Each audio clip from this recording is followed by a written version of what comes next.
fala sobre o cinto da verdade. Amém? Repitam comigo, cinto da verdade. A primeira arma é espiritual. Cinto da verdade. O que é o cinto da verdade? Aquilo que sustenta a tua armadura. Eu preciso viver na verdade de Cristo, a verdade de Cristo na cruz, e em verdades. A minha vida precisa ser uma verdade em Cristo também. E aí foi falado também sobre a couraça da justiça. Repitam comigo, couraça da justiça. A couraça da justiça é que ela fica localizada aqui no peitoral e vai proteger o teu coração. Como que protege o coração? A Bíblia disse, contudo, guarda porém o teu coração. Como eu guardo o meu coração, pastora? Ficando longe de fofoca, ficando longe de inveja, ficando longe de pessoas ruins que só querem trazer intriga e problemas entre um irmão e outro, ok? E aí foi falado também sobre os calçados da paz. Para nós não pisarmos as armadilhas que o inimigo pode preparar contra nós.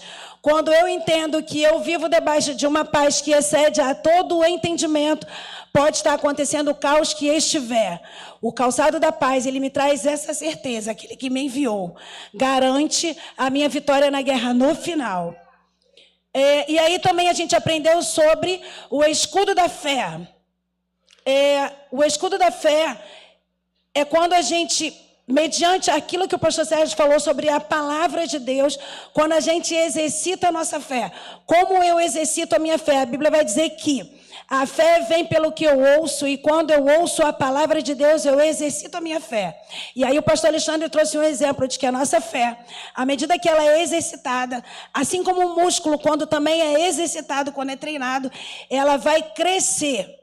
Então, escudo da fé, trazendo sempre o que a palavra diz. E o capacete da salvação, que para mim é o principal. A gente ainda vai falar ali sobre a espada do Espírito, mas o capacete da salvação, por quê? Existe uma necessidade de nós guardarmos a nossa mente. O principal alvo de ataque do inimigo é a nossa mente. O principal campo de batalha do inimigo contra nós é a nossa mente. Então, o capacete da salvação, ele traz esse senso de eternidade.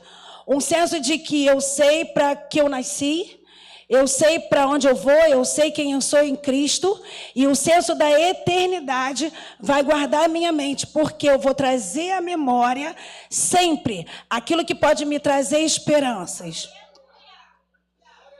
E aí, Romanos 8 vai dizer assim, agora, portanto, já não há condenação para os que estão em Cristo Jesus. Nossa mente precisa estar guardada nisso. Não há condenação sobre mim quando eu estou nele. Porque nada é por mim, nada é para mim. É tudo dele, é tudo para ele. E eu estando dentro do que ele quer, ele vai guardar a minha mente. E aí também foi trazido... Meu Deus, eu acho que acaba... Não, espada do Espírito. Lembram que o pastor Sérgio iniciou até o culto aqui falando sobre a espada do Espírito. E essa também é uma arma que foi trazida lá em Efésios 6. A espada do Espírito, ela é a palavra de Deus. Tudo aquilo que eu falar é aquilo que eu vou viver. Então, se eu vivo dentro daquilo que a Bíblia diz, eu vou viver aquilo que a Bíblia tem para mim. E a gente vê em Mateus 4, e eu acho que foi citado isso também, quando Jesus ele é levado ao deserto pelo próprio Espírito para ser tentado pelo diabo, como é que ele vence o diabo? Como é que Jesus vence o diabo? Com a palavra de Deus. E aí a gente vê quando o diabo tenta Jesus, ele diz para Jesus o quê? Se você é filho de Deus... Manda que essas pedras se transformem em pães. Por que Satanás fala sobre pães com Jesus? Porque ele sabia que naquele dia, naquele momento, era a maior necessidade de Jesus. Jesus estava há 40 dias com fome. Então, ele sabia que ele podia entrar dentro da necessidade de Jesus. Se não é o Filho de Deus, transforma essas pedras em pães. E aí Jesus diz o que para Satanás? A Bíblia diz, a palavra de Deus diz, porém está escrito... Nem só de pão viverá o homem, mas de toda a palavra de Deus. E aí Satanás, novamente, não se dando por satisfeito, ele diz a Jesus. Satanás o levou à cidade, ao ponto mais alto do templo, e disse, se você é o filho de Deus, percebe que ele sempre diz o se. Se você tentando trazer dúvida a Jesus da identidade que ele já tinha de Cristo, que é isso que Satanás tenta fazer conosco todo o tempo. Será que você foi chamado mesmo? Será que existe uma unção sobre você? Será que Deus vai fazer através da sua vida? Será que existe um propósito na sua mente? Porque é assim que Satanás atua. E aí ele vai na mente de Jesus e, se tu é o Filho de Deus, solte daqui de baixo, solte daqui de cima, pois as Escrituras dizem que ele dará ordem aos anjos a teu respeito. Satanás conhece a Bíblia, eu ia dizer tanto quanto nós, mas ele conhece a Bíblia mais do que nós. Porque a gente sabe que ele vem de muitos anos, milênios de anos. E ele conhece tanto a Bíblia, percebe que ele vai falar com Jesus usando o que a Bíblia diz. Porque está escrito que que ele vai dar ordem aos anjos a teu respeito. Está lá em Salmo 91, 11. E Satanás ele pode tentar confundir a tua mente, também trazendo coisas que estão escritas de formas distorcidas em momentos errados. E aí Jesus responde para Satanás, também está escrito, não tentarás o Senhor teu Deus. Em seguida, o diabo levou até um monte alto e mostrou-lhe todos os reinos do mundo e a sua glória e disse, eu lhe darei tudo isso, se você prostrado me adorares. E disse-lhe Jesus, saia daqui, Satanás, porque também está escrito, adore ao Senhor seu Deus e sirva somente a Ele. Então o diabo foi embora e os anjos vieram e serviram a Jesus. Resistir às informações que o diabo tem trazido na tua mente e ele fugirá dela, em nome de Jesus. Amém, igreja? Precisamos levar uma vida de constante oração e conexão com o Espírito de Deus. E a gente vai entrar aqui agora com uma história, mais um fato real, de um homem que entendeu o propósito de Deus sobre a vida dele e resolveu aceitar o chamado, mas também obedecer piamente ao que Deus ordenava a ele. E por conta dessa obediência, Deus trouxe muitas vitórias a esse homem. Um homem que, como pai, como paternidade, ele tinha alguém que começou muito bem. E eu estou falando de Josafá, pode também soltar o tema, tá, Serginho? Acho que é Serginho, né? Não sei quem é que solta o tema, gente. Enfim, solta o tema. E eu estou falando de Josafá, e a gente vai conhecer agora a história de Josafá. O pai de Josafá era Asa. E Asa, ele também era um homem que obedecia a Deus. Obedeceu a Deus até um certo ponto. E foi muito bem-sucedido enquanto obedeceu a voz de Deus. Em determinado momento, Asa achou que não precisava mais obedecer a Deus. E eu estou falando do pai de Josafá. Eu estou falando de uma geração antecedente a Josafá.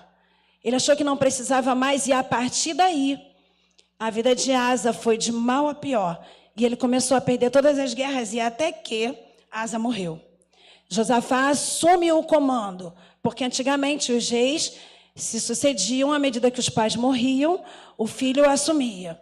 Josafá assume o comando e entendendo que ele precisava obedecer, porque o fim do seu pai tinha sido a morte, por achar que já era autossuficiente, não precisava mais. Amém, pessoal?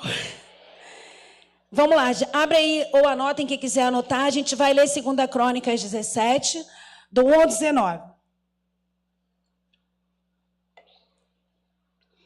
Para a gente conhecer a história de Asa. Na verdade, a história de Josafá, tá? Josafá, filho de Asa, foi seu sucessor. Ele fortaleceu Judá para que pudesse resistir a Israel.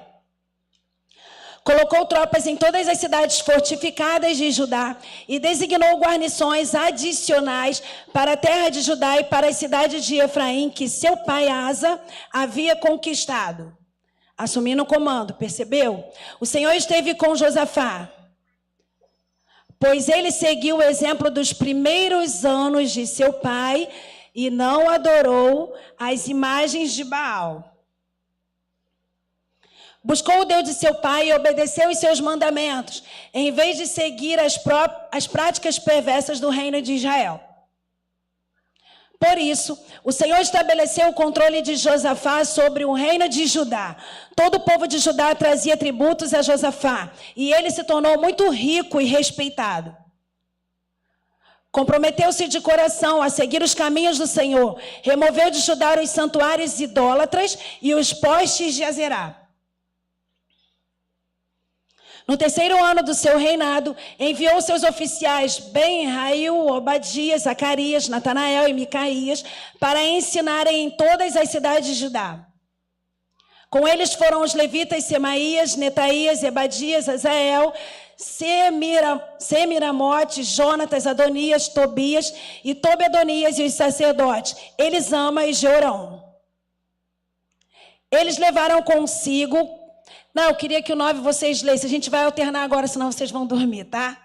O 9 vocês, o 10 eu e sucessivamente até o verso 19. Vamos lá, a igreja.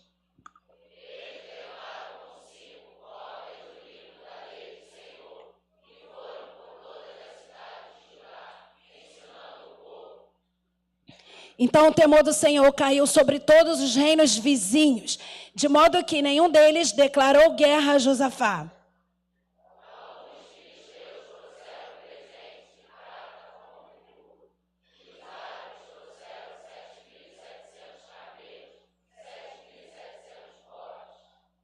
Josafá se tornou cada vez mais poderoso e construiu fortalezas e cidades para servirem como centros de armazenamento em toda a terra de Judá.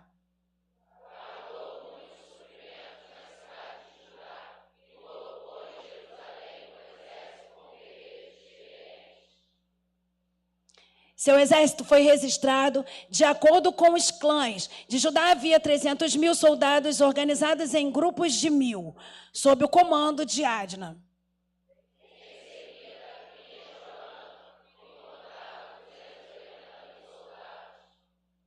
Depois dele vinha Amazias, filho de Zicre, que se apresentou voluntariamente para o serviço do Senhor e que comandava 200.000 soldados.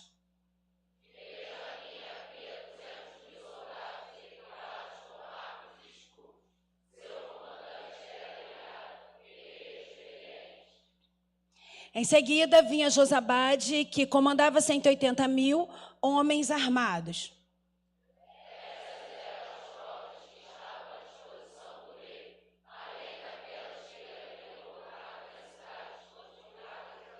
Ficou ruim, para tudo, repete o 19.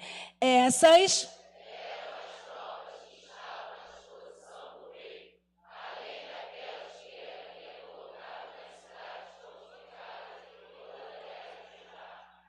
Aleluia. Aplauda o Senhor aí, igreja, pela palavra de Deus que foi lida. A gente vai trabalhar com tópicos nessa manhã, assim como a pastora trabalhou com tópicos também. Na verdade, agora à noite, como ela fez de manhã, tá bom? Para quem quiser anotar, a gente vai falar agora o primeiro tópico. O primeiro tópico também está ligado à primeira arma. Vocês viram todas as armas usadas em Efésios 6. Mas hoje foi trazido mais 4 armas, 4 tópicos com 4 armas, que a gente vai acrescentar as armas de Efésios 6 para que a guerra seja vencida em nome de Jesus. Então, a primeira arma que a gente vai usar é a palavra. Repitam comigo, a palavra. A única forma de ensinar o que é certo é tendo conhecimento da palavra. O poder da palavra de Deus, pois Deus estabeleceu isso como um princípio. Lembra lá em Gênesis, quando Deus inicia tudo, ele inicia com um haja. Repitam comigo, haja. O haja de Deus, ele vinha através da palavra de Deus. Então, isso foi um princípio estabelecido por Deus lá no início. Então, tudo que eu falar, isso será. O que não significa que algumas coisas, pastor, eu tenho falado muitas coisas e não tem acontecido, acontecerão. No tempo de Deus, elas acontecerão. O haja é a palavra que eu vou lançar. O tempo de acontecer é o que Deus determinar. Ok? No verso 9, aí, quando eu for falando os números aqui, Sérgio, tu vai colocando para mim que eu vou ler lá no painel. No verso 9, ainda falando sobre a palavra, Eles levaram consigo cópias do livro da lei do Senhor e foram por todas as cidades de Judá, ensinando o povo. Como é que eu ensino o povo se eu não tiver aprendido? Como é que eu aprendo se eu não tiver lido? Como é que eu leio se eu não tiver a palavra? Então, existe uma necessidade de termos o conhecimento para podermos praticar e também trazermos o ensinamento, para que essa palavra tenha um funcionamento, entende? Eu vou lançar, mas eu preciso saber o que eu estou lançando para que ela funcione, ok? E como a gente está num ano de discipulado, ano de Timóteo, não poderia ser de uma forma diferente. Josafá prepara os exércitos, prepara o povo para sair com o livro, ensinando o pessoal a guerrear. É isso que, na maioria das vezes, é isso que, normalmente, todas as vezes, os pastores estão aqui fazendo, nos ensinando. Quais armas usar, quais palavras usar, o que fazer, para poder sermos beneficiados na guerra.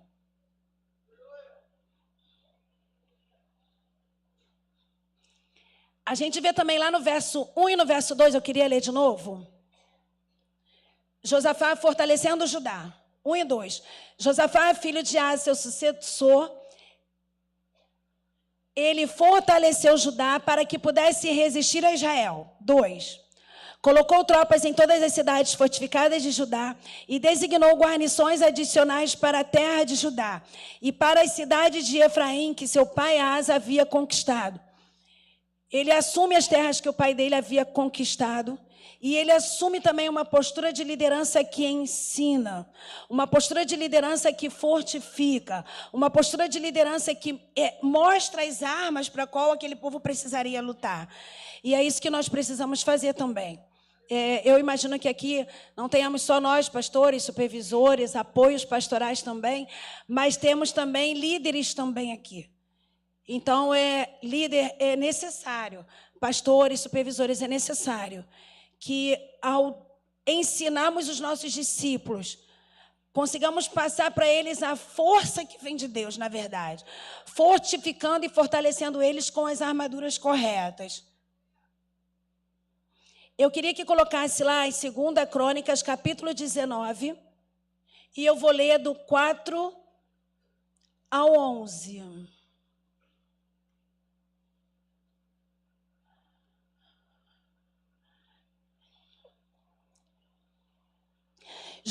Eu vou ler e vocês vão ler junto comigo, tá bom? A gente vai alternar de novo. Josafá morava em Jerusalém, mas saía para visitar o povo por todo o território, desde Beceba até a região montanhosa de Efraim, a fim de animar todos a voltarem para o Senhor, o Deus dos seus antepassados.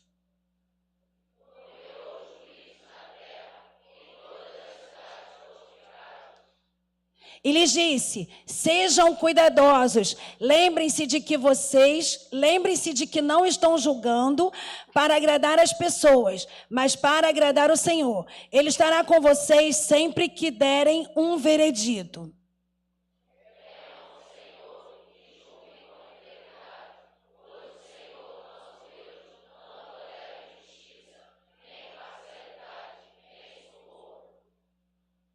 Em Jerusalém, Josafá nomeou alguns levitas, sacerdotes e chefes de famílias de Israel. Chefes de famílias de Israel, para julgarem os casos que envolvessem a lei do Senhor e questões cíveis.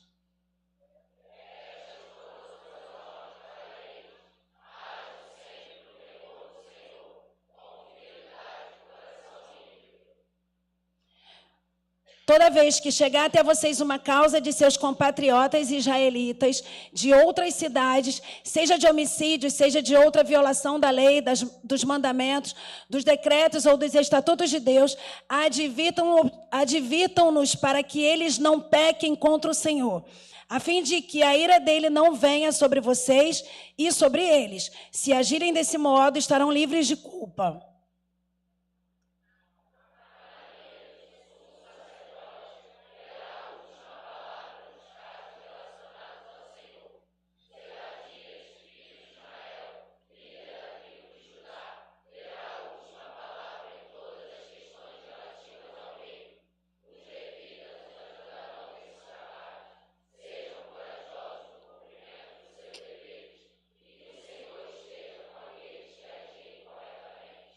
Que o Senhor esteja com aqueles que agirem corretamente. Que o Senhor esteja com aqueles que agirem corretamente. O verso 4, Deus nos mostra com muita clareza um pastoreio de discipulado de Josafá. No verso 4 vai dizer assim: Josafá morava em Jerusalém, mas saía para visitar o povo por todo o território, desde Berseba até a região montanhosa de Efraim, a fim de animar todos a voltarem ao Senhor, o Deus dos seus antepassados. Josafá morava em Jerusalém, mas saía para visitar o povo por todo o território, desde Berseba até a região montanhosa de Efraim, de uma ponta a outra, a fim de animar todos a voltarem para o Senhor, o Deus dos seus antepassados. Olha o cuidado de Josafá com o pessoal. Ele morava num canto, mas ele ia por outro,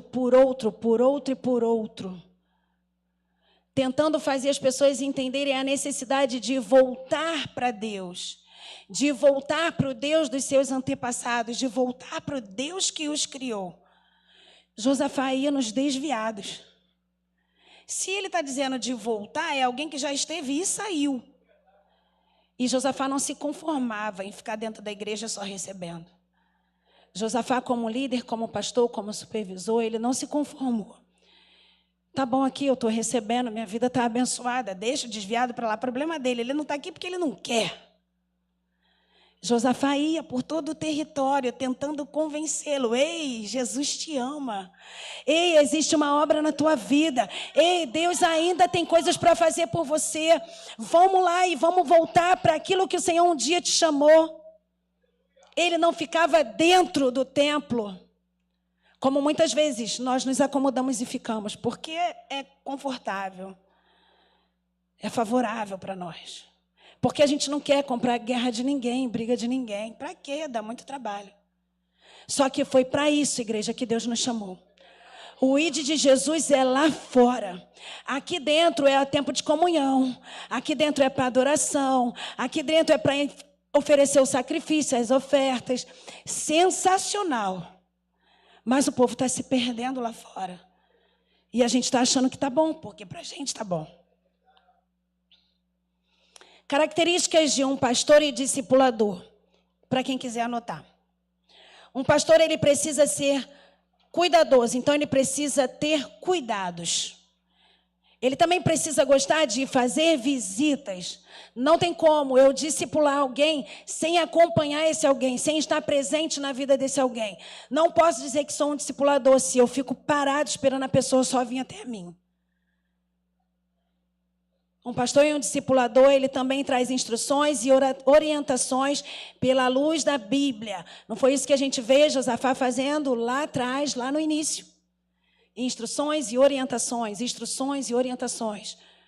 Como é que você vai proceder com a palavra? Qual a arma que você vai usar é espiritual. Ei, a tua batalha não é contra pessoas, é contra demônios, é contra potestades que agem nas regiões celestiais. Ensinando e cuidando e fortalecendo. Um pastor também precisa ser otimista. Um supervisor também. Quando eu falo pastor, gente, eu estou usando a posição de Josafá como alguém que cuidava de um grupo, mas isso serve para toda pessoa que cuida de outras pessoas. Ele precisa ser otimista, ele precisa ter fé, ele precisa ter amor, ele precisa ter cuidados. A função de um pastor e um discipulador precisa ter em seu coração, primeiro de tudo, amor.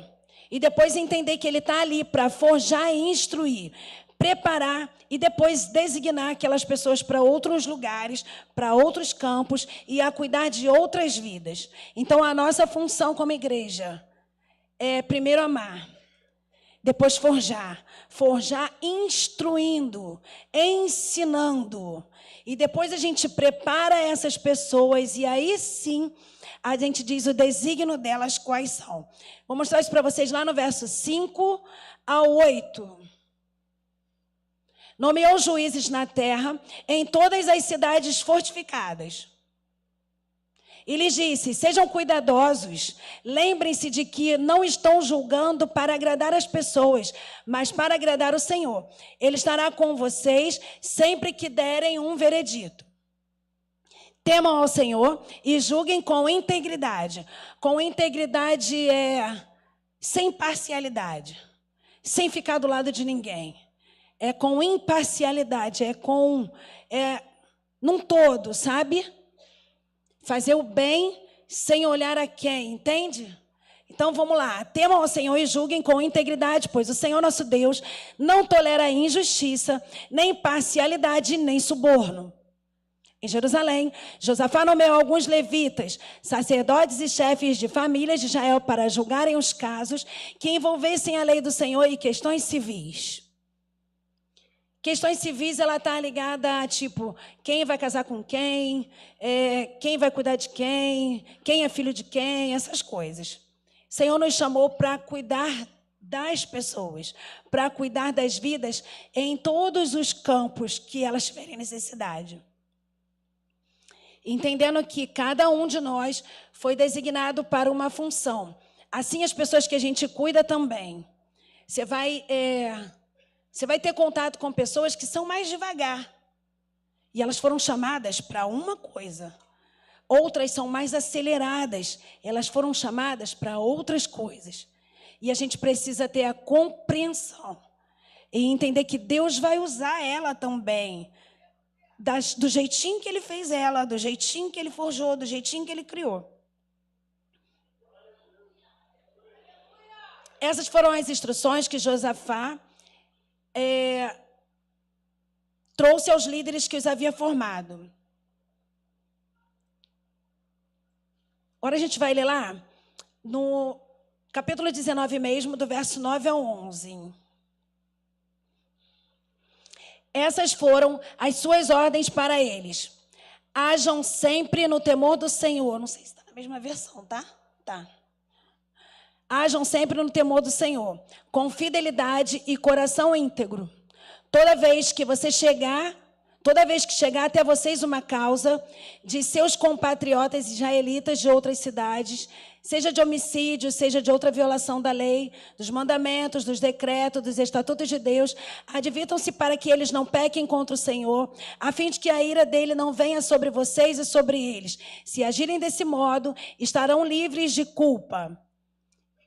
Foi os versículos que vocês já leram, eu estou repetindo só para a gente poder pegar o gancho. Amarias, o sumo sacerdote, terá... Isso aqui é Josafá dando as instruções, tá? Amarias, o sumo sacerdote, terá a última palavra nos casos relacionados ao Senhor. Zebadias, filho de Ismael, líder da tribo de Judá, terá a última palavra em todas as questões relativas do reino. Os levitas o ajudarão nesses trabalhos. Sejam corajosos nos cumprimentos de seus deveres e que o Senhor esteja com todos aqueles que agirem corretamente. Percebam que se todos nós agimos juntos em um só propósito, e esse propósito precisa ser de reino, esse propósito precisa ser de senso da eternidade, esse propósito precisa ser de entendimento para o qual Deus nos chamou. Então, se agimos juntos como igreja, a batalha está ganha. Amém, igreja? Quando eu digo todos agimos juntos, eu estou falando dos discípulos, mas também estou falando dos líderes, dos supervisores, dos apoios pastorais e dos pastores. Alinhados, nenhum inimigo externo nos vencerá. Alinhados, nenhum inimigo externo nos vencerá. Mas se nós tivermos de guerrinha, um com o outro, um líder com o outro, se a gente tiver de intriga, de fofoquinha, um líder com o outro, um pastor com o outro, um supervisor com o outro, irmão, nem entra na guerra, porque vai perder. O que vai trazer a força para a igreja é quando a igreja entender que é a unidade que faz a força, e essa força traz a vitória. Vamos lá em 2 Crônicas, capítulo 20. E a gente vai ler... A gente está no primeiro tópico ainda, né, gente? Mas os outros são pequenininhos, tá? Qual é esse primeiro tópico mesmo que a gente falou? Primeira arma, a palavra. E a gente está nele ainda porque a gente está falando sobre ensinamentos, sobre fortalecimentos. Tudo isso só se dá realmente mediante a palavra. Ok? Vamos lá, vamos ler 2 Crônicas, capítulo 20. E a gente vai ler do 1 ao 29. Eu queria que vocês ficassem bem atentos, que eu vou continuar e vou começar e vocês vão dar continuidade, para não haver aquele embolo e ficar feio, porque o céu está recebendo aquilo que a gente está fazendo como culto, amém? Vamos lá. Depois disso, o exército dos Moabitas e dos Amonitas e alguns meunitas declararam guerra a Josafá.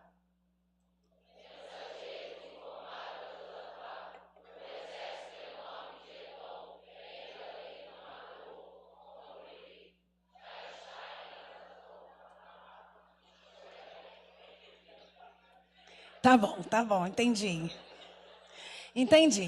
Deixa eu explicar para vocês o que aconteceu aí. Os mensageiros informaram a Josafá que um exército enorme de Edom vinha além do Mar Morto contra o rei, contra ele. Então imagina, tá lá Josafá, tá tudo tranquilo, e de repente, os mensageiros... Ai, Jesus, me ajuda. Os mensageiros chegam correndo e tipo, olha, um exército enorme. Sabe quando tu tá tranquilo e vem alguém e já te conta uma desgraça, já te conta um caos que tá para acontecer, ou já te fala, olha, contra essa guerra aí, tu não vai vencer. Vai dar ruim para tu. Tu não tem nem arma para isso, tu não tá preparada para isso. O teu emocional, o teu psicológico nem aguenta essa batalha. É mais ou menos isso que eles estão fazendo com Josafá. Presta atenção. Mensageiros informaram a Josafá, um exército enorme de Edom vem de além do Mar Morto contra o rei. Já está em Azazon Tamar, isto é, em En-Ged. Era próximo, vai. Josafá ficou amedrontado com essa notícia e pediu orientação ao Senhor. Ordenou um jejum em todo o Judá.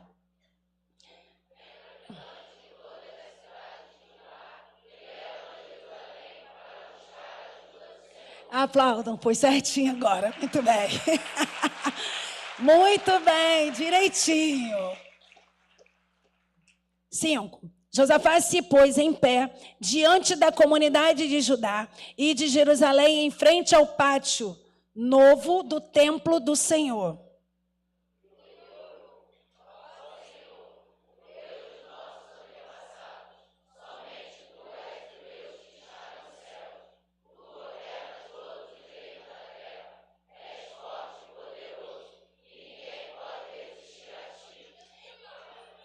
Deixa aí, que eu vou continuar. Deixa eu só explicar até aqui o que está acontecendo. O rei estava tranquilo. Os mensageiros vieram desesperados. O inimigo se aproxima. Tua guerra, irmão, está pertinho de tu. Tu estava tranquilo, agora tu não está mais. Só que tu sabe quem é o Deus que tu serve. E aí o que tu vai fazer? Joelho no chão, na mesma hora. Senhor, em nome de Jesus... Não estou preparado para essa guerra. Deus entra com providência e me socorre.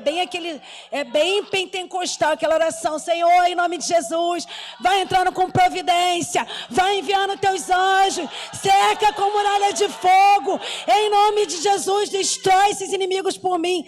Não é mais ou menos assim? Desespero bateu, irmão. Desespero bateu. E aí ele foi orar. E a oração de Josafá é assim ou não é? Olha como é que ele reclama. Ó Senhor, Deus dos nossos antepassados. Reclama não, né? Argumenta, coloca ali a posição dele. Somente tu és Deus que estás nos céus. Tu que governa todos os reinos da terra. És forte e poderoso e ninguém pode resistir a ti. 7. Ó nosso Deus, acaso não expulsastes os habitantes dessa terra quando Israel, teu povo, chegou? Não deste esta terra para sempre aos descendentes do teu amigo Abraão. Olha como é que ele reivindica. Josafá é engraçado, né? Não, ele é inteligente, sábio, lia a palavra. Então ele sabia os direitos que ele tinha pelo proceder que ele vinha. Então ele falava, ué, Senhor, mas tu não deu essa terra Tu não entregou essa terra. Como é que é isso? Agora eles vão vir, vai tomar tudo da gente. Não. Tu és o Deus poderoso. Olha Josafá lembrando Deus. Senhor, tu és santo, tu és forte, tu podes acabar com essa guerra. 8. Teu povo se estabeleceu aqui e construiu esse templo em honra ao teu nome. Nossa, mas como que apela, né? Vai. Disseram, se enfrentarmos alguma calamidade como guerra, praga ou fome, nos colocaremos em tua presença diante desse templo. Ele está lembrando Deus do que o povo, de como o povo, qual foi o trato que o povo fez com Deus, tá, gente? Disseram, se enfrentarmos alguma calamidade como guerra, praga ou fome, nos colocaremos em tua presença diante deste templo, onde o teu nome é honrado. Clamaremos a ti em nossa angústia, e tu nos ouvirás e nos salvarás. Agora, vê o que fazem os exércitos de Amon, de Moabe e do Monte Seir. Tu não permitiste que nossos antepassados invadissem essas nações, quando Israel saiu do Egito. Por isso os israelitas se desviaram deles e não o destruíram. Mantenha aí no 10. Agora, vê o que fazem os exércitos de Amon, de Moabe e de Monte Seir. Tu não permitiste que nossos antepassados invadissem essas terras quando Israel saiu do Egito, e por isso os israelitas se desviaram dele e não mataram eles. 11. Vê como eles nos retribuem. Vieram nos expulsar de nossa terra, que nos deste por herança.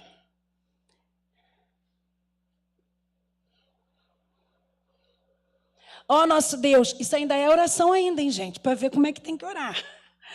Ó nosso Deus, não os castigarás por isso? Não temos força para lutar com esse exército imenso que está prestes a nos atacar. Não sabemos o que fazer, mas esperamos o socorro que vem de ti. Enquanto todos os homens de Judá estavam diante do Senhor, com suas crianças de colo, suas esposas e seus filhos, o Espírito do Senhor, entende que em toda essa oração de Josafá, estava todo o povo ao qual ele era responsável. E ele estava clamando ali a Deus. Tu não pode deixar a gente morrer agora. A gente poupou a vida deles, agora eles vão entrar e acabar com a gente? Não, Deus, faz alguma coisa. E quantas vezes a gente não se vê nessa situação? Dentro da nossa casa, dentro da nossa família, na nossa parentela, no trabalho, na faculdade. De repente, dentro desse meio dessa oração, ali estavam reunidos, a Bíblia vai dizer, né, que se reuniram ali todo o povo, homens com crianças de colo, mulheres e seus filhos. O que me dá a entender é que dentre todo o povo, os homens vinham com as crianças pequenas no colo e as mulheres vinham com os seus filhos maiores puxando, arrastando, né, a gangue. E o que me fez, também me despertou algo que é assim engraçado, né? A Bíblia poderia ter colocado, na história poderia ter acontecido, as mulheres vinham com as crianças de colo, porque naturalmente criança de colo está mamando, está no colo da mãe, né? E os homens arrastam as crianças que andam. E isso me deu um start que eu falei, caramba, quem estava carregando o peso eram os homens. As mulheres só seguiam eles com as crianças da mão. E os filhos, que dá a entender, né? Se eu estiver errada, mas eu não estou, não. Seguiam os homens. Mas vamos lá.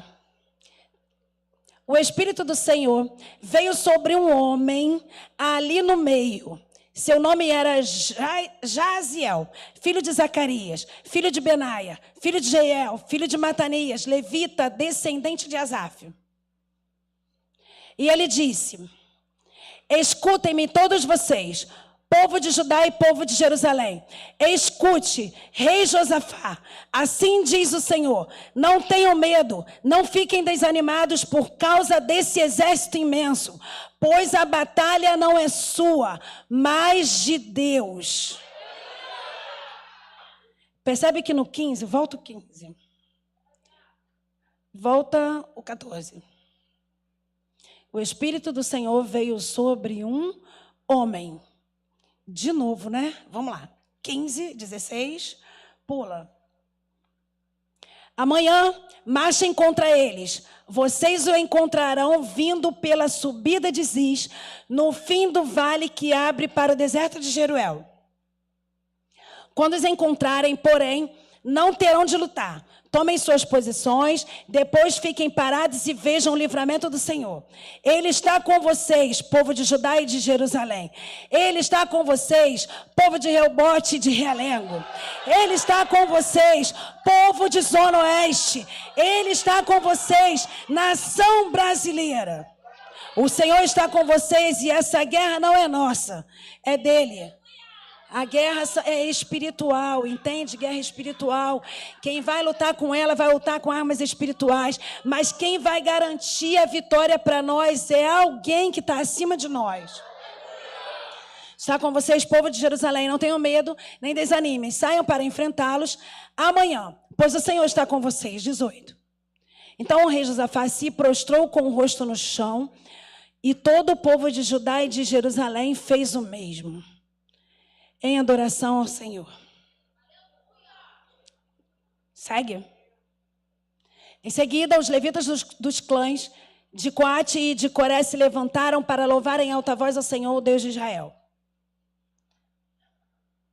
Bem cedo na manhã seguinte, o exército de Judá saiu para o deserto de Tecoa. No caminho, Josafá parou e disse: escutem-me, povo de Judá e de Jerusalém.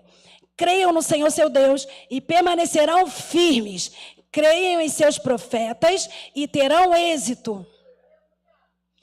Depois de consultar o povo, o rei nomeou cantores para irem adiante do exército cantando e louvando. Depois a gente pega aí. Eu quero comentar com vocês aqui.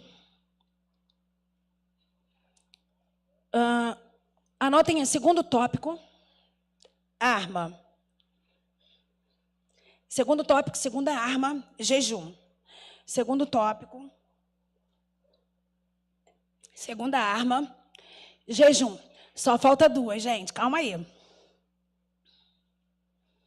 Quando eu não sei agir, eu recorro ao Senhor. No verso 2, a gente viu o quê? Mensageiros trouxeram a informação a Josafá. E é como se os mensageiros dissessem assim, como eu disse para vocês, né? Olha, o exército é enorme. E ele está muito perto. E eu não sei aqui nessa noite quantos se sentem assim como Josafá. Meu Deus, que onda grande. Que tempestade braba. Que exército é esse que está vindo contra mim?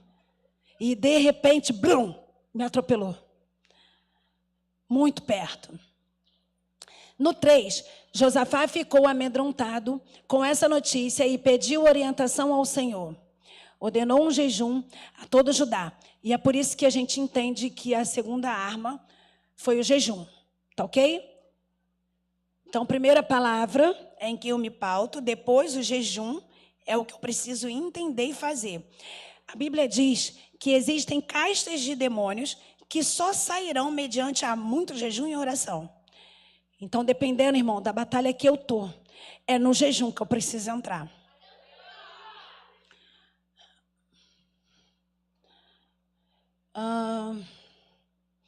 Quantas vezes olhamos o cenário atual? O inimigo está vindo, é grande e também sentimos medo. Josafá também sentiu medo. O mais importante é que Deus avisa. E quando acontece é porque Ele permite. O que a gente entende, né? Que Deus poderia ter impedido o inimigo de chegar até ali onde Josafá estava com o povo tranquilo? Poderia.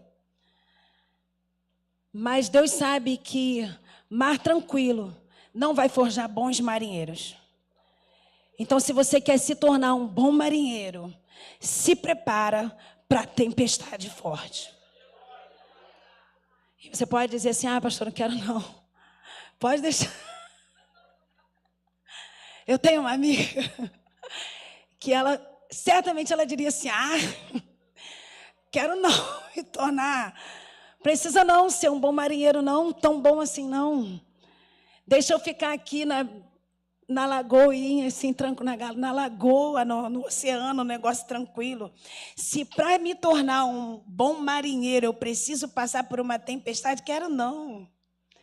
Irmão, só que não é a gente que escolhe. Senão ele tinha livrado Josafá e todo o povo dele. Deus escolhe você, ele viu em você graça para que ele transforme você num bom marinheiro. Automaticamente ele vai te jogar numa tempestade forte. Mas tu não vai morrer não, entendeu? É normal que tu tenha medo, é normal que tu grite igual Josafá gritou, Senhor, pelo amor de Deus, a gente poupou o povo, agora o povo vai acabar com a gente, não é possível, tu não tá vendo. É normal. Nós somos seres humanos, é normal que a gente queira, tipo Jonas, tipo, não vou não. Como é que Deus me manda para um lugar onde eu vou morrer? Não vou. Ou então, tipo Elias, que já ganhei o que tinha que ganhar, agora eu quero ficar quietinha aqui na caverna, não quero mais entrar nisso. Eu sou obrigado. Quando Deus te chama, tu é. Quando Deus te chama, quando Deus te escolhe, tu é. Vai rodar, vai correr, vai correr, vai se cansar, vai ter que voltar, porque não vai ter jeito. Meu Deus, eu me lembro que eu corri 10 anos. Eu estava falando lá em cima com os pastores agora, meu Deus, eu corri 10 anos, Jesus. Mas eu me arrependo, irmão, porque são 10 anos que eu poderia ter aprendido mais, experimentado mais, vivido mais, estar mais forte, mais resistente. Agora eu estou correndo atrás do tempo perdido, me sentindo atropelada. Precisamos ter uma postura de líder, e a gente vê isso no verso 4. Os habitantes de todas as cidades de Judá vieram a Jerusalém para buscar a ajuda do Senhor. 5. 5. Josafá se pôs em pé diante da comunidade de Judá e de Jerusalém em frente ao pátio novo do templo do Senhor. Postura de líder. Postura de líder. O líder, o pastor, o supervisor, ele pode ter sim. Você como líder da sua casa também pode ter os dias maus. Pode ter os dias que quando você abre o olho e fala, caraca, não vou conseguir levantar hoje. Meu Deus, a minha mente não para. Mas Deus chamou você para liderar, Deus chamou você para ensinar, Deus chamou você para forjar, Deus chamou você para fortificar, Deus chamou você para impulsionar. E dentro disso, você vai ter que se posturar. E Josafá se pôs em pé. Josafá estava com medo, gente. Estava com medo, mas ele escondeu o medo e se colocou em pé. Falou, bora fazer o que tem que fazer. Qual é o primeiro problema? Qual é o primeiro problema? Vamos enfrentar. E no 5, Josafá se pôs em pé diante da comunidade de Judá e de Jerusalém. Josafá se pôs em pé diante da comunidade de Reobote de Realengo. Amém? Em frente ao pátio novo do templo do Senhor. Porque um líder, ele não pode enfrentar um problema cabisbaixo. Se você chega para enfrentar um problema, e quando eu falo de líder, eu estou falando de alguém que também lidera a casa, alguém que também lidera a família, alguém que também lidera os filhos, alguém que também precisa liderar a finança. Se você se apresentar para os seus problemas cabisbaixo, seus problemas já te venceram. Olha o que a Bíblia vai dizer em Provérbios 24. 10, 11 e 12. Se você vacilar no momento de dificuldade, sua força será pequena. Liberte os que foram injustamente condenados a morrer. Salve-os enquanto vão tropeçando para a morte. Não se desculpe dizendo, eu não sabia o que estava acontecendo. Lembre-se de que Deus conhece cada coração. Aquele que zela por sua vida sabe de que você está ciente. Ele retribuirá a cada um conforme as suas ações. Não adianta dizer que você não viu. Nem sabia. Aquelas pessoas que, tipo assim, estou vendo problema, alguém vai resolver, deixa aí, deixa quieto. Porque eu não estou me sentindo muito bem hoje. Mesmo que eu tenha sido a primeira pessoa a passar no problema, eu vou fingir que não estou vendo, que não é comigo. Covarde, negligente, omisso. E aí a Bíblia diz que Deus conhece o teu coração e Ele está vendo o que tu está vendo. E Ele sabe que você tem capacidade para resolver e foi por isso que Ele mostrou para você primeiro. Então não fique esperando, a gente não tem que esperar. O próximo que vier resolve, o próximo que vier faz, o próximo que vier cuida. Desviou. Se eu não fizer, alguém vai fazer, mas a recompensa virá através das nossas ações. Então depois não adianta dizer que, mas o meu coração, Deus conhece meu coração, eu sou bom. Tu é bom, mas não fez o que era bom. Tu é bom, mas não fez o que tinha que fazer. Tu sabia o que tinha que fazer, mas tu deixou para o outro. A obra não vai deixar de acontecer, pastora. Se eu não fizer, não vai mesmo. Mas a recompensa vai vir para o outro. Aí depois tu não chora. Contudo, um líder precisa ter postura. E eu estou falando de pessoas que estão à frente de grupos, eu estou falando de pessoas que são líderes de célula, líderes de igreja, líderes de ministério, pessoas que cuidam de outras pessoas, pessoas que cuidam de pessoas, por exemplo. Células em escola, existe alguém liderando ali. Célula na faculdade, existe alguém liderando ali também. Célula no trabalho, também existe alguém liderando ali também.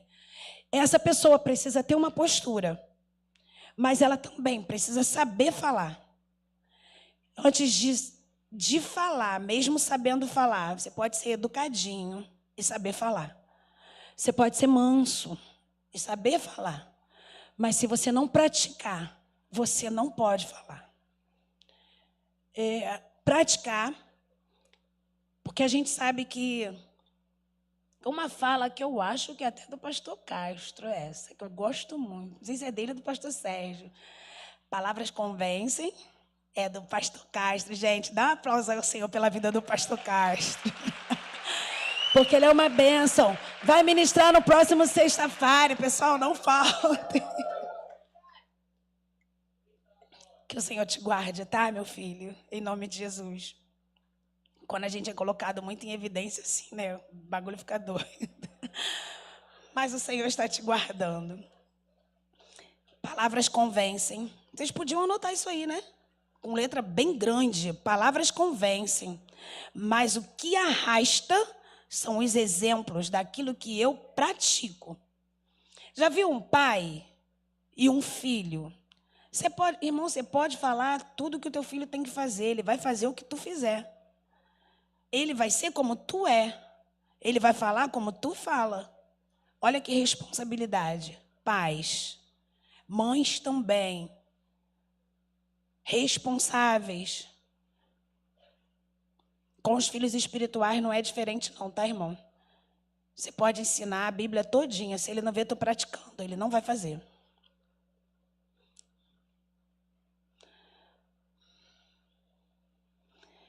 Vamos lá. Josafá vai enfrentar agora a maior luta da sua vida, com um povo que, ao que tudo indicava, estava aliado a ele. Quem já se viu dentro dessa situação? Você enfrentando batalhas brabas com um povo que você achava que estava aliado a você. Gente, eu pensei que era minha amiga. Meu Deus, eu pensei que era meu discípulo fiel. Nossa, filhos, maridos, mulheres.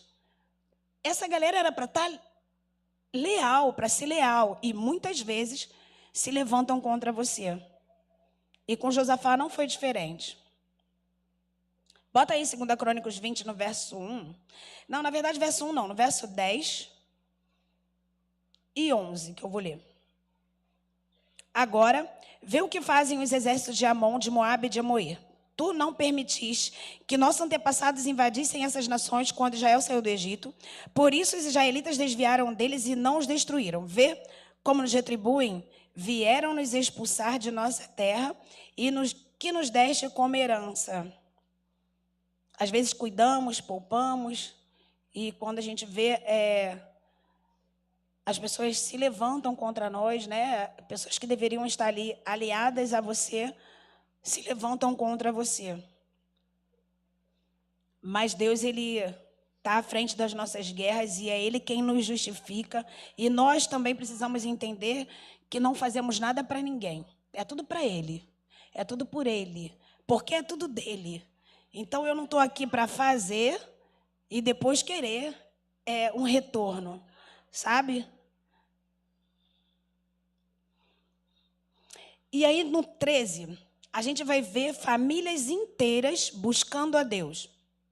13. Enquanto todos os homens de Judá estavam diante do Senhor com suas crianças de colo, suas esposas e seus filhos. E hoje, assim como Josafá, juntou os seus em oração e adoração. Hoje, assim como Josafá, juntou o seu povo em oração, em jejum, em clamor. A igreja do Senhor também vai se levantar hoje, entendendo o propósito da unidade de reino. Quando eu entendo que eu preciso estar unido, ainda que o irmão tenha feito algo contra mim, eu vou lá me consertar com ele. Ainda que algo que você tenha dito tenha me ferido, eu vou lá falar para você que me feriu e te perdoar. É importante, irmão, que a gente não deixe que Satanás entre na igreja, porque ele entra na igreja. Não pensa que Satanás não está sentado aí buzinando na mente, no ouvido de um e de outro, não, porque está. Mas a gente precisa ter olhos espirituais e entender que quando nós, como igreja, nos unirmos, ele perde a guerra. Então, mulheres estejam unidas aos seus maridos, maridos estejam em unidade com suas esposas, pais estejam unidos aos seus filhos e filhos unidos aos seus pais. Discípulos estejam unidos aos seus pastores e pastores unidos aos seus discípulos também. Essa unidade é o que vai trazer a vitória para nós. Porque quando a gente vê aqui, ó, Josafá juntou todo mundo em oração e adoração. O que muitas vezes a gente vê na igreja aí que pode trazer a divisão é o que a gente falou até no início, né? A desunião, fofoca, intriga, mentiras que causam danos e feridas, desunindo o reino. Logo em seguida vem a resposta do Senhor. E aí Josafá entendeu, o povo também entendeu, juntou todo mundo e aí eles foram orar. Se uniram para orar e para adorar o Senhor. Todo mundo no mesmo propósito, ok? Através daí, o que aconteceu no meio do povo? Alguém se levantou e o Senhor usou esse homem para entregar para Josafá a resposta. E veio a resposta do Senhor, não tenham medo. Eles não estão contra vocês, não é contra vocês, o problema deles é contra mim. Eu vou à frente de vocês e vou resolver isso. Seja qual for a dificuldade, irmãos, não pare. Não pare de lutar. É como o louvor que o pastor Sérgio até liberou aqui para a igreja cedo. Em meio às guerras, em meio às lutas, a nossa estratégia precisa ser adorar. A nossa estratégia precisa ser atacar, lutar, entendeu? Só precisa ser com as armas certas. No verso 16 vai dizer assim: amanhã marchem contra eles, e vocês os encontrarão vindo pela subida de Ziz, no fim do vale, para o deserto de Jeruel. Quando os encontrarem, porém, não terão de lutar. Tomem suas posições. Depois fiquem parados e vejam o livramento do Senhor. Ele está com vocês, povo de Judá e de Jerusalém. Não tenha medo e não desanimam. Saiam para enfrentá-los amanhã, pois o Senhor está com vocês. E aí a gente vê aqui que, olha, porém, não terão de lutar. Não terão de lutar fisicamente, entende? O povo estava ali, ele precisava enfrentar aquele exército, mas o Senhor falou para eles o quê? Tomem as suas posições. Quando eu entendo qual é a minha posição dentro da minha casa, quando eu entendo qual é a minha posição dentro do meu trabalho, qual é a minha posição dentro da minha igreja, o Senhor entra e guerreia por mim.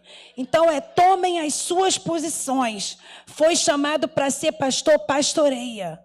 Pastoreia. Foi chamado para ser líder de célula, lidere a sua célula em amor. Foi chamado para cuidar de vidas no abrigo, na rua. Faça aquilo que o Senhor chamou você para fazer. Em amor. Tomem as suas posições, ou seja, se posicione naquilo que Deus designou você para ser. Percebe que foi isso que Josafá fez? Vários desígnios.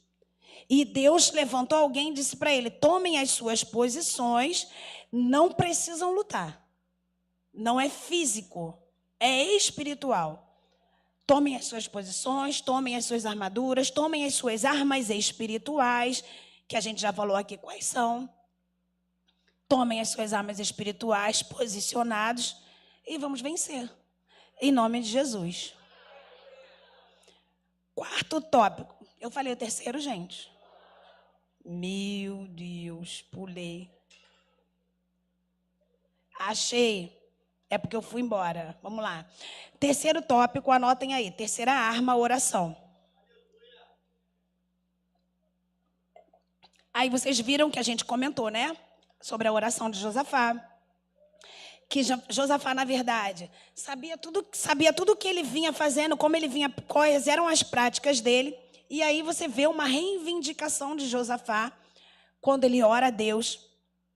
Então, quando você está posicionado, quando você está fazendo aquilo que Deus te chamou para fazer de fato e de verdade, você pode reivindicar. Olha que legal. Pode reivindicar. Senhor, mas eu estou orando, eu estou jejuando, eu não falo mal de ninguém, eu não minto, eu não faço fofoca. Porque tem que estar tudo isso aí, entendeu, gente? Ah, não minto, mas eu fofoco. Ah, eu não fofoco, eu só falo da vida de alguém, ele está fofocando. Ah, mas foi só um grampo, é roubo. Se você não tiver incluído nessas infrações, você pode reivindicar. Vai dar mais trabalho, mas pode. É bem legal, né? Então, a gente falou sobre a terceira arma, que foi de oração, certo? Se vocês quiserem anotar, essa terceira arma, ela está lá em 2 Crônicas 20, do 6 ao 9. Tá bom? Agora vamos para a quarta e última. Quarta e última guerra. Graças a Deus, né, gente? Quarta e última arma. Porque em Efésios 6:10 foram muitas armas. Agora pegamos mais 4 armas. Tá bom, né? Vamos lá. Quarto tópico. Quarta arma. A adoração. A estratégia de guerra é adorar. Eu acho que já enviaram para lá, enviaram dos louvores. Eu queria convidar a igreja a ficar de pé. Mas não acabou não, gente. Só quero que vocês fiquem em pé para vocês prestarem atenção.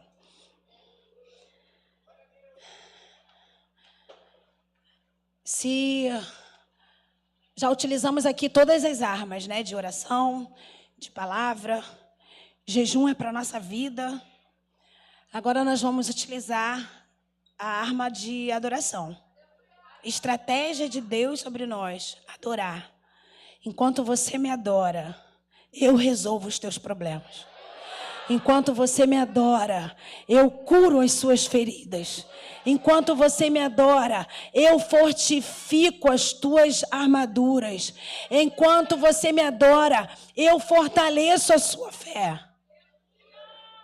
Enquanto a gente adora, o Senhor, Ele vai fazendo aquilo que a gente está tão ansioso para que aconteça. Então, essa é uma grande arma. E no verso 18, de pé, vencendo as guerras, adorando. Eu queria que vocês prestassem bastante atenção, porque depois a gente vai soltar o louvor. E a igreja vai ter oportunidade de adorar. Mas vocês vão adorar entendendo que vocês estão adorando, guerreando. Que vocês estão adorando porque estão lutando. Estão adorando porque vocês querem vencer uma guerra. Então vocês vão adorar como aquele pessoal lá de Josafá. Todo mundo de pé. Já orei. E agora o profeta já falou. Está entregue em nós. Vamos adorar, sabe? Porque a Bíblia vai dizer assim. A fé é trazer à existência aquilo que eu não consigo ver. Então, se eu estou numa guerra onde eu preciso ganhar, se eu tenho orado pedindo a Deus algumas coisas, e eu preciso ter fé para agradar o coração de Deus e para receber, então eu entendo que eu preciso trazer à existência, trouxe à existência a libertação de alguém que eu amo muito, eu trouxe à existência a conversão de um parente que eu amo muito, ou de um vizinho, eu não preciso nem amar muito, eu tenho a obrigação de querer que ele se converta. E eu estou pedindo, de repente, a Deus o emprego. Eu estou pedindo, de repente, a Deus a restituição do meu casamento. Eu estou pedindo a Deus inúmeras coisas. Mas eu preciso ter fé para receber. E aí a Bíblia vai dizer que a fé traz à existência aquilo que ainda não existe. Caramba, como é que eu faço isso? Já pedi. Agora eu vou agradecer. Vou agradecer porque o Senhor já me deu. Vou agradecer porque o meu filho já foi alcançado onde ele estiver. Vou agradecer porque o meu marido também já foi alcançado. Vou agradecer porque a proposta de emprego já saiu. Estou trazendo a existência. Vou agradecer porque já passei no vestibular. Vou agradecer porque a minha mãe já foi curada. O meu pai já foi liberto. Vou agradecer como, pastor, adorando ao Senhor.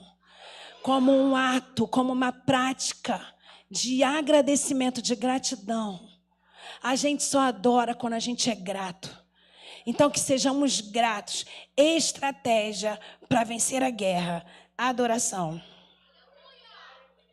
E aí,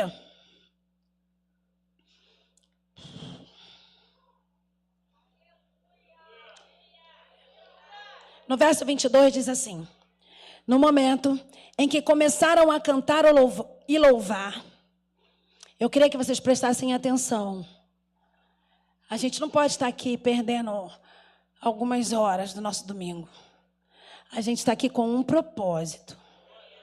Irmão, se tu veio para guerrear, se tu veio para receber, se tu veio para romper, e a gente está recebendo chaves, vamos fazer o que precisa ser feito da forma certa. No momento em que começaram a cantar e louvar, o Senhor trouxe confusão sobre o exército de Amon, Moabe e de Monte Seir. E eles começaram a lutar entre si. Eita, então os inimigos estão lutando entre eles mesmos. Tá tipo a torcida do Flamengo. Brincadeira, brincadeira. Os inimigos estão lutando entre eles mesmos. Ei, ficaram confusos com a nossa adoração, com o nosso louvor, com a nossa canção. A nossa canção, a nossa adoração confundiu o inimigo. Eles agora estão lutando entre si, não preciso fazer nada. Eles vão se matar entre eles. No 23 vai dizer: os exércitos de Moabe e Amon se voltaram contra seus aliados do Monte Seir. O exército de Moabe e Amon se voltaram contra os seus aliados. Entende? Um contra o outro, mas eles eram amigos. Seja qual for. A Bíblia fala assim, sendo bem grosseiro, assim, é que um demônio chama outro. Que um espírito maligno vai trazendo o outro.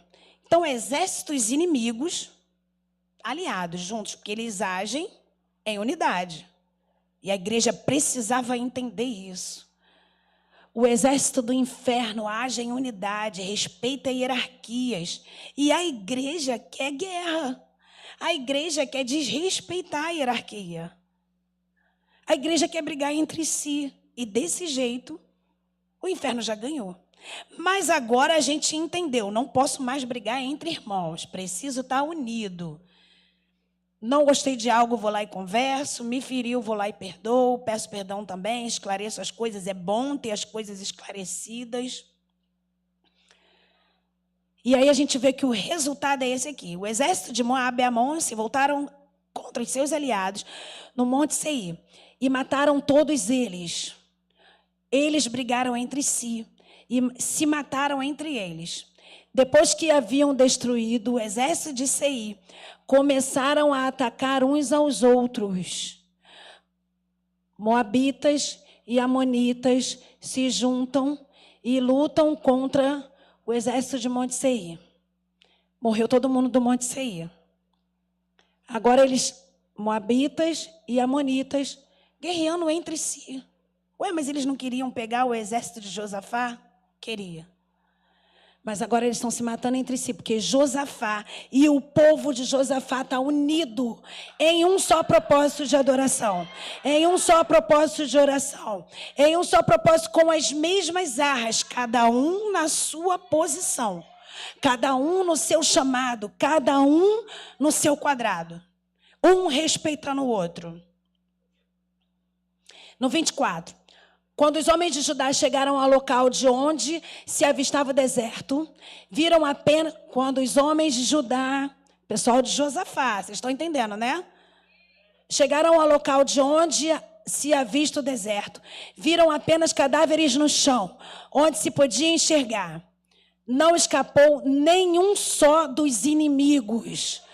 Você pode levantar sua mão e declarar comigo: não vai escapar nenhum inimigo. Eu sou mais que vencedor, em nome de Jesus. No 25. Hein?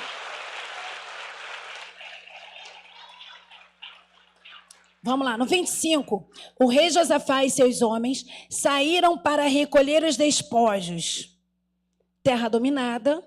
Vamos lá agora recolher tudo que eles largaram. Porque naquela época tinha esse regulamento. Quem ganhou a guerra fica com os despojos de quem perdeu. Os despojos eram as armaduras, os ouros, as roupas, essas coisas. O rei Josafá e seus homens saíram para recolher os despojos. Encontraram grande quantidade de suprimentos, roupas e outros objetos de valor, mais do que eram capazes de carregar. Havia tantos despojos que levaram 3 dias para recolher tudo. Deus vai restituir 2 vezes mais, 3 vezes mais, 4 vezes mais sobre a igreja que estiver andando em unidade. Deus vai restituir. Se você estiver posicionado na posição que Ele te colocou, Deus vai restituir a paz que um dia você perdeu. Deus vai restituir a finança que um dia te foi roubado. Mas você precisa estar alinhado. Eu preciso estar alinhada. Porque Deus, Ele age com justiça. Então não adianta eu dizer uma coisa e fazer outra. E no 30, vai dizer assim: o reino de Josafá teve paz, pois seu Deus lhe deu descanso de todos os lados. Meu Deus! O Senhor vai me dar descanso em todas as áreas da minha vida. É de todos os lados. O que me tira o sossego é o casamento. Deus vai trazer restituição. O que me tira o sossego é um filho desviado. Deus vai pegar lá e vai trazer. O que me tira o sossego são as minhas finanças. Eu perdi o controle, pastor, eu não soube administrar. Deus vai restituir. E vai me trazer sossego e paz dentro do meu posicionamento. As melhores estratégias de arma. Repitam comigo aí. Melhores estratégias de arma. Mas repete alto. Amém. Repete aí de novo. É gratidão e adoração. A melhor estratégia de arma é reclamar. A melhor estratégia de arma é murmurar. A melhor estratégia de arma é ficar deprimido, tristinho no quarto, achando que Deus vai agir nos teus sentimentos. A melhor estratégia de arma é ficar chorando, se lamentando. Ai, Jesus, por quê, meu Deus? Não. A melhor estratégia de arma é gratidão e adoração. E é essa estratégia que a gente vai usar. Mas antes, eu queria que os homens levantassem a mão aí só para eu olhar para vocês. Eita glória, quanto homem forte. Vem, legendários, em nome de Jesus. Mas vamos, o pastor vai me pegar. Mas vamos lá. Eu vou só ressaltar aqui, agora está acabando, 1 minuto, eu prometo.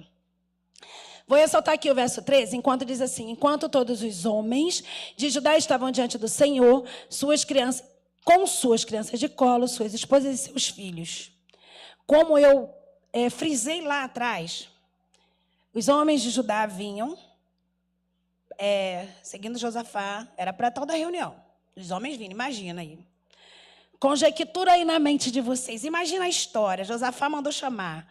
Os homens vêm com as suas crianças de colo, suas esposas e seus filhos atrás. Quem vem na frente? Quem está com a criança no colo? De quem é a responsabilidade da família? Os homens, em todo o discorrer dessa história,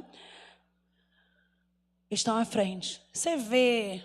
Só queria que os homens me respondessem. As mulheres ficam quietinhas. A Bíblia fala que as mulheres deixem para falar em casa. Eita, glória. Mas vamos lá. Só os homens me respondem. Em todo o decorrer dessa história, é uma mulher que está à frente da guerra? Só os homens. Mulheres ficam quietas. Ninguém rindo também, que não é engraçado. Em todo o decorrer da história, tinha mulher com criança no colo? Mulher na frente da batalha? Mulher se levantando no meio do povo e profetizando aquilo que Deus ia fazer? Tinha?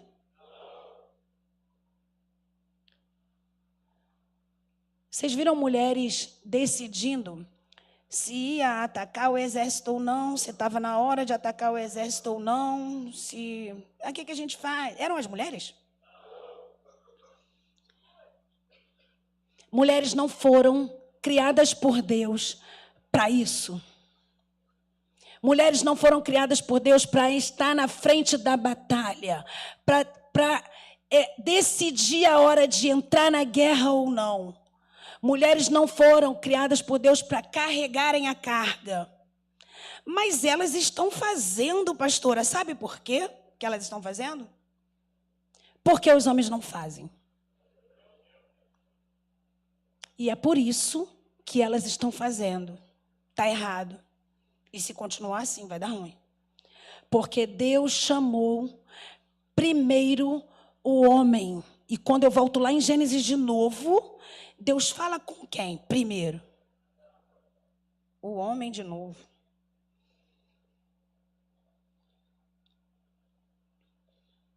Amém. Homens, em nome de Jesus, lidere a casa de vocês. Lidere as instruções aos filhos de vocês. Liderem a própria vida de vocês, porque a gente sabe que tem homens aqui na igreja que, com todo esse conhecimento, tudo que vai fazer, a mulher que tem que instruir ele. A mulher foi chamada para ser orientadora, ok. Mas tenham conexão com o Criador, porque o Criador pode fazer diretamente com vocês. E aí, tira um peso de cima da mulher. Depois que vocês conseguirem liderar a casa de vocês, filhos de vocês, a vida de vocês, as finanças de vocês, só então liderem os grupos, as células e os ministérios. Amém, igreja? Ainda estamos em guerra, mulheres fiquem ligadas. A postura de Josafá, a gente vê, e é sim para ficar em pé, eu não esqueci de vocês em pé não, tá? A gente está terminando mesmo. Na postura de Josafá, a gente vê um homem sempre em conexão com Deus, certo? Com toda a história que foi contada, Josafá se mantinha em conexão com Deus, certo? O pai de Josafá ganhou todas as guerras, enquanto também tinha uma conexão com Deus, certo? Pai de Josafá, homem, paternidade sobre Josafá. Quando ele perde a conexão com Deus, o que acontece com ele? Morre. E assim estão muitos homens vivos, mortos. Perderam a conexão. Então hoje é um tempo de voltarmos à conexão com Deus. Voltarmos àquilo para qual era lá do princípio. Deus estabeleceu espiritualmente uma autoridade sobre o homem. Então, cuidado com o que você fala sobre seus filhos. Cuidado com o que você fala. E quando eu digo sobre, é em cima. Cuidado com o que você fala sobre a sua esposa, sobre a sua célula, sobre a sua rede, sobre o seu ministério, porque a sua palavra tem poder.